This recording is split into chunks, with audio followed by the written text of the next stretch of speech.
A ƙarshe Rarara ya yi ƙara, bi ma'ana yana dai shirye-shiryen yadda ƙwallon mangwaro don ya huta da ƙuda.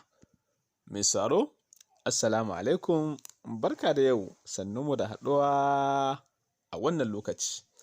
Idan yau ka fara sauraron Bahaushiya TV, yi ƙoƙari ka yi subscribing na wannan channel na Bahaushiya TV, ka kuma danna ƙararrawar sanarwa, ka kuma sharing ɗin shi ga 'yan uwa da abokanan arziki domin za ka mori labaran duniya a kowane lokaci. Yanzu bari in baka labari na wannan safiya wanda kuma ya karaɗe kafofin yaɗa labarai na social media.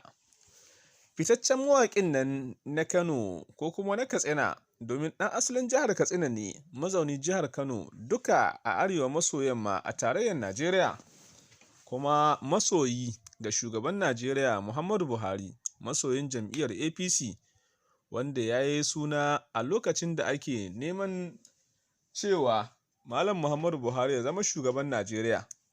Yana daga cikin waɗanda ya ba da gudunmawa ta fannin waƙa. Idan na ce mawaƙin Buhari, lalle ba abin da zai zo ranka mai sauraro irin Malam Dauda Kahutu Rarara. Malam Dauda Kahutu, wanda aka fi sani da Rarara, shahararren mawaƙi ne ga jam'iyyar APC da gwamnonin APC da shugaban jam'iyyar APC da shugaban ƙasa ma Janar Muhammadu Buhari. Domin kuwa ya yi waƙoƙi na kecere ni.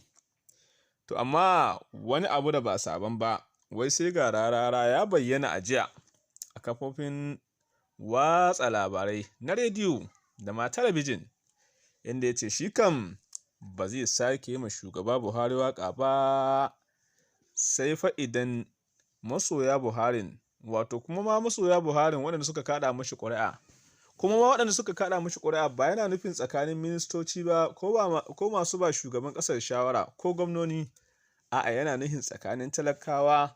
Dole ne su yi karo-karo naira dubu-dubu su haɗa kuɗi su biya shi don ya yi ma shugaban ƙasar waƙa.